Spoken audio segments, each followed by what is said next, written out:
to high school. And that's Okay. Wait, what? Sorry, I should have given you a trigger warning there.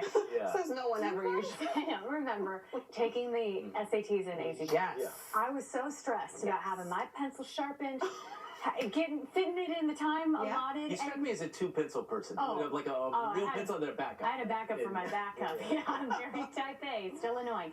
Starting tomorrow, that era of pencils and paper actually over for the SATs. The pre-college test is going fully digital. Students will still have to take it at a testing site, so no cheating. Yeah. But it will all be on computers and tablets. The exam also an hour shorter than the paper version. That time always stressed me out too because you're there for so long. Yes. The best part I think about this change is that the results now will be returned in a few days rather than weeks. I now remember that wait. I was so The stressed out. agony. Yeah. This is not going to be unfamiliar territory for today's digital natives, though. Think about that. The biggest hurdle will be the status of the test itself in modern America, because as we know, and we've reported on this, a lot of top universities and colleges across the country recently decreased the importance of student SAT scores when considering admission, and some schools are saying they're not going to consider it at all. So, But they still say, many school officials say that you should still take the test because it's still weighed in, especially if you do well.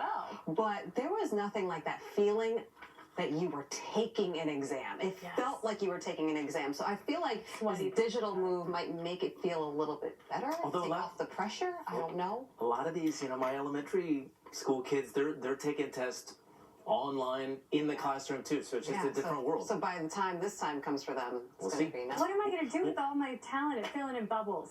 I got so... And all your pencils. And all my backup pencils. I have so many. Hey, coming up, we're following more news this morning of another plane situation. We're getting details on that, but this comes on the heels of this video that we saw. A wheel, or at least a tire, falling off a plane as it was taking off. We'll show you what happened on the ground after that tire fell off. There's so many plane incidents. It's wild. And disgraced Congressman George Santos back in Congress last night and announcing his plans to run again. It's Free Money Friday. Nina's going to have the side hustles that can earn you some extra cash with very little hustling. And we finally found a dry day in the forecast. It's today. We're seeing sunshine. Temperatures will be comfortable this afternoon as well. And you have to take advantage because by tomorrow, we're right back to that heavy rain that falls in the second half of your Saturday, prompting an AccuWeather alert. I'll let you know what that storm system leaves behind for the remainder of your weekend coming up after the break.